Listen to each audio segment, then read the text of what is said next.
like any good millennial, I sat down and started streaming services later that afternoon and evening. And just stumbled across a documentary on the Titanic and got wrapped up in it, and was like, this was a resilience nightmare. Like everything that they did, it was a perfect storm of just kind of everything going wrong, beginning to end within here as well. So I thought of it and I was like, okay, maybe that's what we're going to speak on. So congratulations to all of you. They just gave the autistic kid a microphone and clicker, a captive audience for 30 minutes to talk about a hyperfixation. It's going to be fun, right? So let's get into it, right? What's the Titanic? For anybody that may not be familiar with it, maybe haven't heard of it before, the Titanic was a giant ship. It was a luxury cruise liner. It was the cream of the crop when it came to cruise liners at its time. It was operated by White Star Lines. Set sail in 1912 for the very first time. It had about 269 or so meters from bow to stern there, front to back for those of us that aren't sailors within here as well. So needless to say, it was a big ship. It was a really big ship. Not only was it a big ship, it was elite. It had tennis courts within there, it had swimming pools within there, gymnasiums, multiple restaurants in 1912, right? So it had all these things going for it.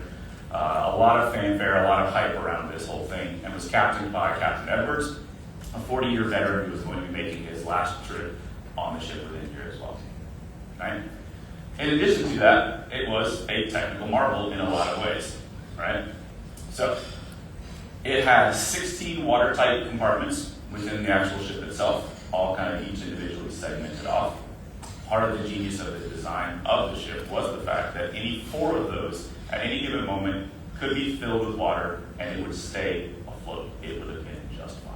In fact, 2 of them could have been exposed entirely out to the sea in the event of somebody T-boning it, which was, as I was researching this, much more of a common occurrence than you would think it should be with these ships, and still be just fine.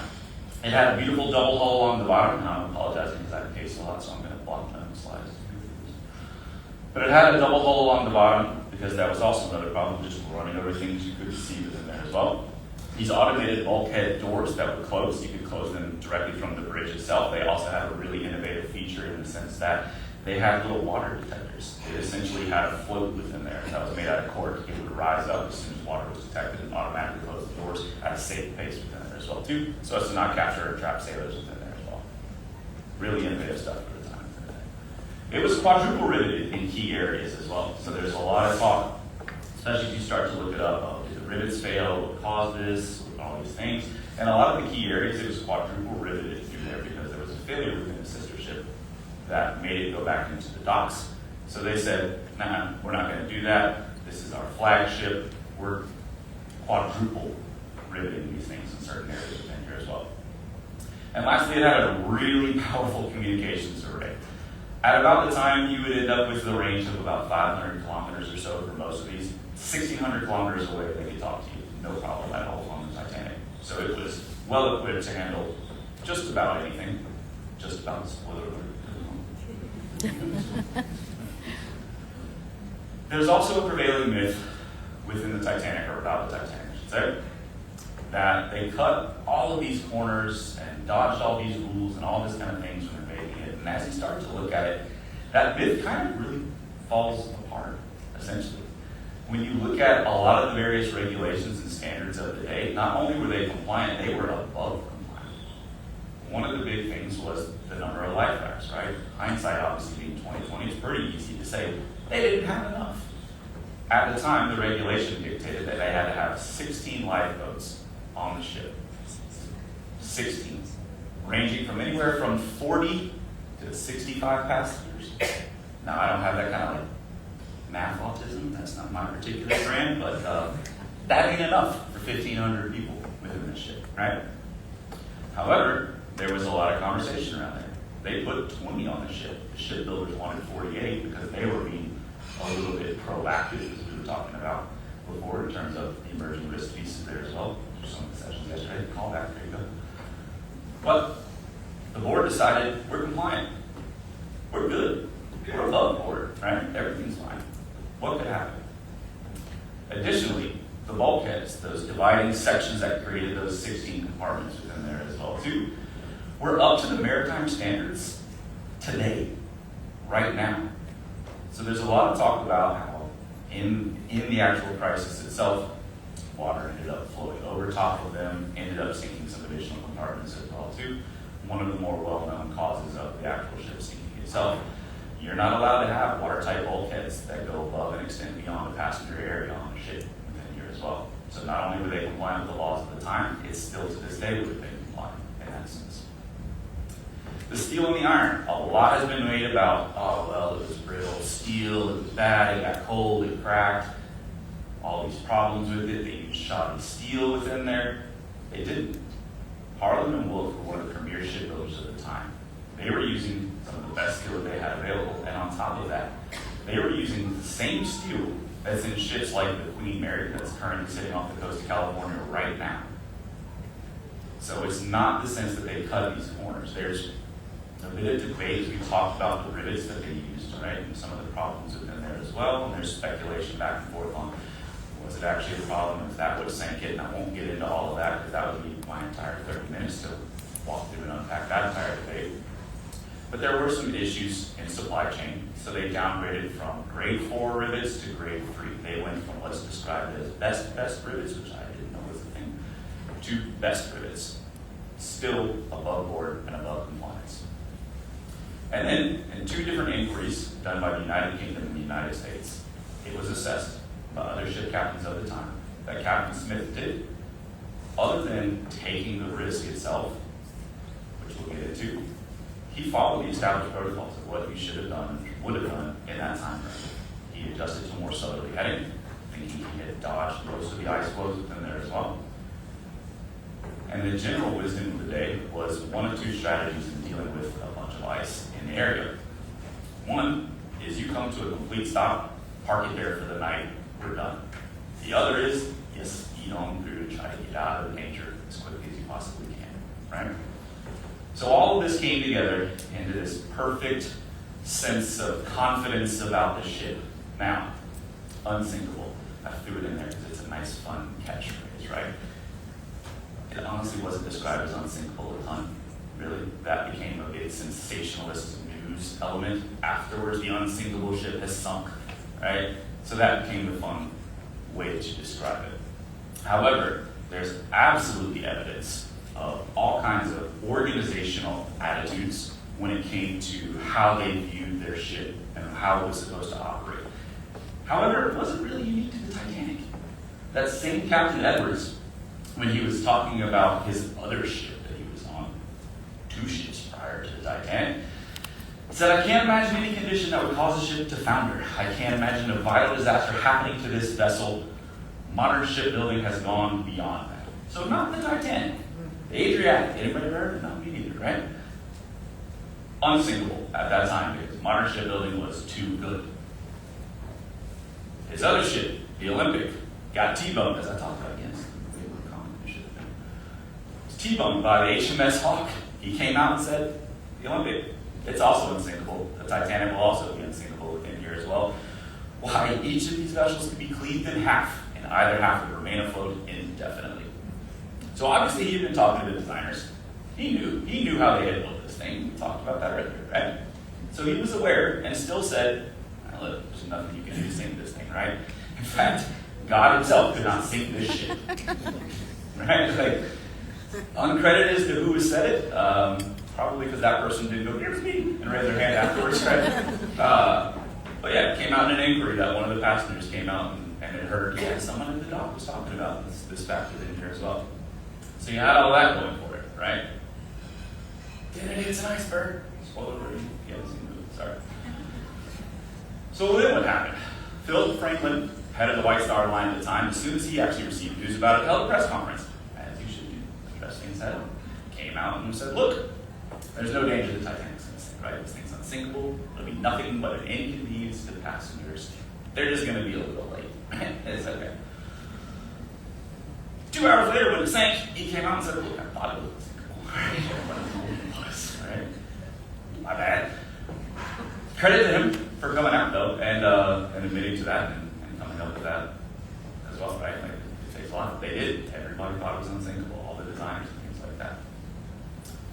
And since we were talking about quotes that don't kind of make sense, within here as well, I did my research. I was watching it, right? I'll never let go. Never sat well. Never sat well. So anyway, all of that to say, there were some chinks in the armor, right? There were some of those things where some stuff started to unravel. Some of those things that could have been preventable, right? And we'll get into some of those here. So number one, those radio workers that we talked about, that massive, beautiful radio system that they had put into the ship, were absolutely overworked and exhausted. They had a ship of 1,500 people. They had 2 people running that radio the entire time. Not only that, the radio broke the day before. They had a backlog of messages because not only was it used for ship-to-ship communications and all the safety things that we would think of, it was all the first-class pastors going, "Oh, Charles, I'm on the boat." They loved it, right? This is the great thing. It was revolutionary at the time. So there were tons of messages. So they had this backlog of messages they were getting through. They were sending all these personal messages back and forth to everyone, going back and forth within here as well. They were tired. So they got 5, 6 different warnings throughout the day going, "Hey, there's an iceberg. Hey, there's icebergs around here. By the way, there's some icebergs around within here as well." About 15 minutes before the actual incident itself, the radio operator in California had said, "Hey, look, we've come to a complete stop. We are absolutely surrounded by icebergs within here as well. We're stopping for the night." The operator literally replied, "Shut up. We're done. Shut up. I can't hear when I'm talking to the port." Now, he wasn't just being rude at the time. The way the radios would work was if your ship was closer and the port was talking to me, you're going to cut in. I can't hear anything. I now have to start my whole message cycle over with those guys again because you're going, "Hey, buddy, there's ice." "Yeah, we know. We're aware of it. Thank you very much. Just shut up. Leave me alone." So the operator in California went, "Yeah, all right. Shut his radio off." Right? Sounds wild. It sounds weird to this day, but not an uncommon practice. He was going to bed. He didn't want things to go up the whole time. So he went, "All right, cool. Have a good one. Go on to bed now." Shut his radio off. You had calm seas. And you're going like, "Oh, no, wouldn't that be a good thing when you're sailing your ship?" Yeah, usually, right? That's a pretty good thing. The problem was it kind of created some perfect storms of conditions within here as well, right? Those calm seas and that open visibility, while it was a moonless night within there wasn't any fog, there wasn't any rain. Visibility was about as good as they could have had it within there at that time, aside from, again, the sun or the moon being up within there as well. They thought, "Hey, we're good. We can see things coming." The other problem was, at the time, the ocean was reported to have looked about like glass, perfectly flat. The big problem with that is, when a wave strikes an iceberg, it ripples back. You get some kind of visual indicator. In some cases, there's even bioluminescence. It'll glow a little bit, and you kind of go, "Hey, there's nothing up there, right?" That's nice. Kind of aware of that. When it's flat like glass, you don't see anything. You see absolutely nothing. So, strangely enough, calm weather was a bit more of a risk than they thought it was. Now, they were supposed to have had a ship-wide emergency drill, right? Get everybody together and say, "What are we supposed to do with all the crew?" If anybody's ever been on a cruise before, you know everybody has to go in there and stand around and wait. You guys, right? They were supposed to have done that. Well, they didn't. They canceled it. Now, there's speculation as to why exactly they canceled it. Some people thought it was because it was Captain Edwards' last ship, last vessel, last ride. He wanted to give the final sermon on Sunday. Didn't want to be interrupted by those pesky drills and things like that. And there as well. They did, to their credit, conduct exactly one exercise of their life-saving equipment on this ship. While they were in the dock, under perfect conditions, they took about 8 people, loaded 2 lifeboats, rode around the dock a little bit, went, "Yeah, it's a boat," put them back. That was the whole thing. That was all they did the entirety of that time, right?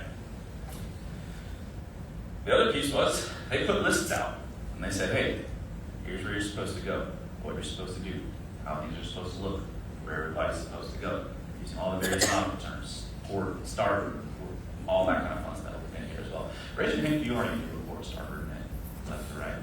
Okay, you guys have been fine. All the rest of us are dead, right? We're at port side. Cool. That is, I'm just going to follow somebody, right? So, you guys are better off than I would have been in that situation. But they had all these lists out there, and as it kind of came up with the inquiry, people just kind of went, "Hey, just Unsinkable. I'm going to read emergency drill. I'm not good." That's never going to affect my position. I don't have to worry about any of that. I'm the cook. Right? I'm not even the sailor here. I got nothing to worry about, right? And the last one, this is a big one, spoiler alert, within here as well, was there's a common myth that like, oh, they didn't have binoculars. They have binoculars on the ship. They absolutely have binoculars on the ship. They were sitting in a footlocker in the crow's nest, unaccessible.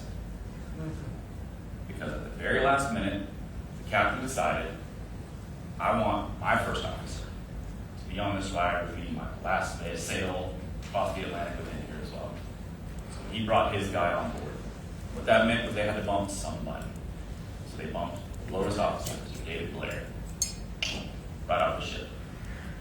With him, this is David within here as well too, he had one really important thing, the key. Kind of a problem. Right? So, with all of that, it kind of set up for a perfect storm of a scenario. So we'll jump into that. What actually happened that night? 11:35. First officer of the watch says, hey, look guys, there's an iceberg ahead. Does everything exactly to SOP. Engines in reverse, hard to the left. Starboard, for those of you that read it. Hard to the left within there as well, right? Captain's alerted. 5 minutes later, it sideswipes the iceberg, right? It was a glancing blow. It was nothing really noticeable. Most people didn't even get knocked out of their beds. They kind of went, oh, all right. That was the whole thing. It didn't knock a bunch of people over. We have this concept or this myth that prevailed for a long time that it hit this iceberg and it was wrenching for so long and there's this giant gash down the side of the ship. It wasn't. It wasn't at all. The entirety of the area of the holes in that ship are smaller than 2 sidewalk blocks. Not city blocks, sidewalk blocks. 2 of those holes, because it wrenched in 5 different compartments, which again, referring back to the slide earlier, is a problem. It can handle 4. It can't handle 5. A couple of those holes are no bigger than a sheet of paper. You're talking about a ship that if stood on its end would have been 49, almost 50 meters taller than the observatory at the Sky Tower. 2 sheets of paper. That's all it took. It was done for after that. So, 20 minutes later, after doing some risk analysis, and they actually had one of the designers of the ship on the ship at the time, he came in and said, look, you got about an hour to maybe 2, and this thing's going down. We need to go. And people were kind of going, yeah, I mean, it's kind of unsinkable. It ain't. It's not at all. So, 20 more minutes. The lifeboats were ordered to be prepared. Now, this is where organizational communication is thrown into disarray. Ever heard that whole thing of the women and children first or whatever? Yeah, it was miscommunicated. They weren't really sure what that meant. One side thought that meant women and children only. One side thought that meant women and children first. And then we started filling in the rest of the boats within here as well. All right? 15 minutes after that, they made their first distress call. When they made that call, the first ship to respond was about 300 kilometers away. Nautical sense, in the middle of the night with a bunch of icebergs around, you're not going to get there real quick. In fact, the ship that was closest to respond was 107 kilometers away.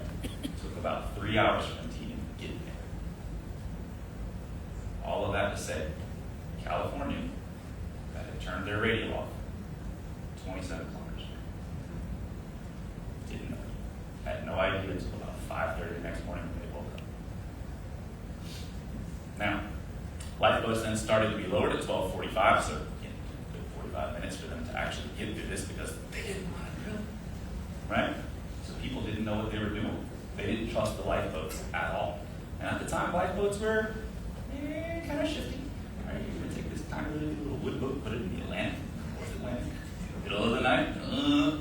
I don't know. But it created this issue where people didn't trust it. People weren't sure what the orders were. The very first lifeboat to be lowered held, I should say, 65 people, 27 people. When you look at that too, when we talk about capacity, you talk about the 2,200 people that were on board within there as well. They only had capacity for 1,100 only saved 700 of those people. And at 2:20 a.m., the Titanic was never seen again above water. It took another 2 hours after that for the Carpathia to actually come pick up any of those people. So all that 700 people had to sit out there and wait all that time because of, in a lot of cases, very preventable issues with the organization. So, what's our key takeaway within here as well? Now, this key ended up being sold in 2007 for $180,000. Kind of weird thing to collect, but if that's your thing, hey, cool too. So, what did we learn from it? Number one, mapping those critical dependencies is really not optional for an organization, right? Even back then, had they actually known, hey, he has the key, hey, we can't get to it, hey, here's what's actually happening right now, would they have done things differently? Would you have just busted them open with a crowbar? Nobody knew. They had some of those critical dependencies that they weren't aware of. They had some of the things, again, like the radio communication between them and California, that couldn't have been addressed. And then later got addressed, literally the next year, through the radioactive 1912, that said all radios have to stay on 24/7 on a ship. They then also came together with a treaty about 2 years after that then created a maritime safety standard treaty amongst about 200 different countries within there as well to standardize what it meant, because they lit off flares. California's kind of went fireworks. They had no idea what it meant. There was no standardization of that at the time. So it's a big thing, especially for them, to look at your internal tools as well as those external dependencies and partners and vendors that you're working with as well. It's all a big ecosystem. There were a lot of different folks at that time that had a hand in potentially saving the entirety of the Titanic within here as well. In order to do that, you have to actually talk to the people that are doing the processes, right? I bet you Captain Edwards had no idea anything to do with the binoculars at all. He probably just went on about his way. Did anybody even speak up and say, hey, by the way, can't get the things that I need, right? Those are the people that know. If he had gone down and talked to the people in the crow's nest and said, why are you just staring out there in the dark without binoculars? We don't have binoculars right now. You have binoculars that are over there, right? Conversation that could have saved a lot of lives at night in here as well. So make sure you actually go talk to the people that are engaging and doing those processes within your business as well. Because I bet you they know some things about those processes that management doesn't. And then lastly, keep up to date with all those key changes. And that's actually not an intended pun. My grandma would be disappointed. She always said, don't be a coward and $10 for puns. But it's important, right? You ever run into a scenario where you go to do a risk assessment or send out a control assessment, you go, hey, Dave, your annual control assessment, email bounces says, Dave, let go 3 months ago. And right? So you got all those different components and things like that. How do you make sure that your data is still relevant and useful? It needs to be easy to engage with. Make sure people can connect with it. Make sure those people are responsible and engaged, right? Not just saying, go do this, right? Understand why it's important. Keeping those types of things up to date. That one can be used in a crisis as well. The other big thing is compliance is not the same thing as resilience, right? Again, Titanic, perfectly compliant, beginning to end. If they had asked any of those officers, they honestly would have said, and would have meant it, we're compliant. We're totally compliant the whole way through, right? What's needed then is really a shift in how we view compliance. Compliance is absolutely still pivotal, still very important to an organization around there. But taking and shifting that. Flowcast did a really interesting survey, about 400 some odd people within the compliance departments of their organization, and said, how do you view your role? How do you view yourselves in relation to what you provide, what you do within the organization? Unsurprisingly, 47% of them said, yeah, compliance is a legal requirement. We got to do it, check the box, and we're done, right? Like, that's about it. 37% came out and said, well, we're mitigating the risks. Like, that's what we're doing within here. But it's that other 16%. It's those folks that then look at it and that are building resilient organizations that take that and say, we're part of strategy. We're part of that decision making. We're helping to identify trends. We're helping to let you know as regulators are going through. And it was a really interesting talk yesterday on the emerging risk piece of it and talking about regulators, their hand in identifying those types of things as well. Your compliance team a lot of times is probably tapped into that kind of stuff. They know what's coming. They know what's on the horizon for them as well. lean on that, leverage that. Compliance itself is a baseline. Regulators don't know your business. They don't know what's going on within there as well. How are they going to? They can't. They have to make larger blanket statements within there, right? Regulations take time to craft. Unfortunately, as much as they're looking at those types of things, you kind of have to be a little reactive.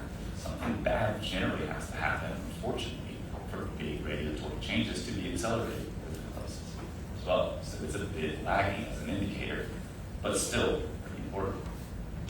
Don't just do it as a we've passed the audit, right? Actually look at that. You're talking about a control when you're doing an audit or compliance within there as well, right? When you're looking at risk, you're also talking about controls. It's the same control. It's the same control viewed two different ways, right? So you need to look at that and then say, are these controls actually meaningfully addressing the risks that we have as an organization? And where, in those areas where we know we're fully compliant, do we still have that greatest risk, that greatest gap? Because I'm betting you right now, cyber is probably one of those that's pretty high for a lot of organizations within there as well. That's where you're going to start seeing some of those regulatory changes. So it becomes a two-way communication within there as well. And lastly, as I said, use them as strategic partners. They have those insights, right? And the beauty of that is the more often that you do that, you don't have to go retrofit all of your decisions to then include compliance. Hey, we're going to go do it this way. We're going to do A and then B and then C. You can't do C. You can't allow it. It's not allowed by some of the regulators as well. You don't have to worry about that if they have a seat at the table and they're involved in those decision-making and strategic processes as well. Right? So, the other piece of this would be overconfidence, right? How do you address that? You can't really go up to the CEO and be like, you're wrong, right? Like, don't recommend that, please. Don't do like that. It's fine to go through, right? But there is this issue within there of success breeding overconfidence within management, right? So there's actually a really interesting study that they did on overconfidence and relation to corporate risk management. If anyone wants to know about it, I'll give you the actual link to it within here as well.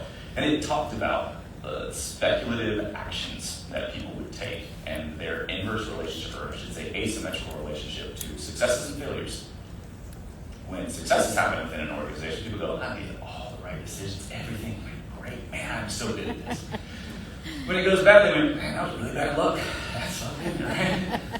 It's never the inverse, right? It's never, hey, we won because we got lucky, flat out. Any sports fans are just going to go to, we just got totally lucky. It's like, oh, my team was better, I promise you. There's all these reasons, right? That success can breed that overconfidence, right? So then how do you address that? How do you get out of that, right? Number one is fact or fiction, right? Is this a feeling you're going off of? What's telling you this, right? And there's no room, no replacement for experience. So we still need to be able to leverage experiences within there as well, but they have to be experiences that are based in some level of reality, some level of tangible fact that we can then measure. What are we looking at when it comes to our KRIs, those different measurements that we're using within here as well? I work for a tech company, so I would have been fired if I didn't at least put AI somewhere within here, so congratulations, Mark. Did it. Ooh, AI. But it still takes human context, right? It's really good at sitting and crunching and learning, finding and identifying trends. It still takes that human context to this day within here as well. And then recognizing biases within the actual organization itself is a very important part of it as well too, right? When you look at this, and there was actually a case study on inland revenue, and this was specific to particularly DEI within the organization itself. They found just by having people go test their own biases, they issue tests out to everybody across the organization. It started reducing bias automatically just by being aware of it. And that's it. And the last little one here, failing to test, right? Doing those exercises, stressing yourselves, asking that what if, create that perfect storm, and then metaphorically sail into it as well, right? So picture this, the tail end of the big part of the global pandemic. It's created this economic crisis with all these issues in supply chain within there as well. And then somebody decides to Tokyo drift the Suez Canal, stop all travel. That's going to be a problem, isn't it, right? Wouldn't that be a funny what if? Yeah. Right. How plausible was that would have happened, right? So that's one of those things. And I really liked the statement yesterday. What was it? The giggle factor? Gotta know, right? Last little pieces here. I know I'm on a very board. Apologies. Know before you go. Does Does everybody know what everybody's supposed to do within the organization within here as well? And then lastly, remember, it's a continuous cycle, right? You're never going to be done. Ooh, we manage all risk, right? Never going to happen, right? So it's that continuous feedback cycle that goes on. With that, I said I'll have to say I'll keep on talking for 45 more minutes on this. Thank you guys very much, though. I really